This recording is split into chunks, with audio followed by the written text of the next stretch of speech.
पुढील विधाने वाचा. होकारार्थी वाक्यांना करणरूपी वाक्य म्हणतात. हे विधान अगदी बरोबर आहे. कारण ज्या वाक्यातून होकार दर्शवलेला असतो, ठीक आहे, त्या वाक्यातील क्रियापदाला करणरूप क्रियापद म्हणतात आणि अशा वाक्याला करणरूपी वाक्य म्हणतात.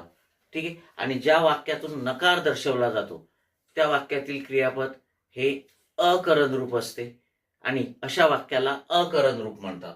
ठीक आहे. मग हे करणरूपी वाक्य आहे. होकारार्थी वाक्यांना करणरूपी वाक्य म्हणतात. हे अगदी बरोबर आहे. वाक्यात अट असेल तर त्याला आज्ञार्थी वाक्य म्हणतात. हे चुकीचं आहे. वाक्यात जर अट असेल, संकेत असेल तर त्याला संकेतबोधक वाक्य म्हणतात. ठीक आहे. याच्यामध्ये दोन वाक्य जोडलेले असतात. संकेतबोधक गौणत्व सूचक उभयान्वयी अव्ययांनी. पहिल्या वाक्यामध्ये अट दाखवलेली असते आणि त्या अटीची पूर्तता झाली तर होणारी क्रिया दुसऱ्या वाक्यामध्ये दाखवलेली असते. ठीक आहे. मग अट जर असेल तर ते वाक्य जे आहे ते संकेतार्थी वाक्य असते. आज्ञार्थी वाक्यामध्ये ठीक आहे क्रियापदातून जे भावार्थ व्यक्त होतात, ठीक आहे, कोणते भावार्थ असतात ते आज्ञा देणे किंवा मागणे, विनंती, सल्ला, उपदेश, प्रार्थना आणि आशीर्वाद यापैकी जर एखादा भावार्थ व्यक्त होत असेल तर त्या वाक्याला आपण आज्ञार्थी वाक्य म्हणत असतो. ओके.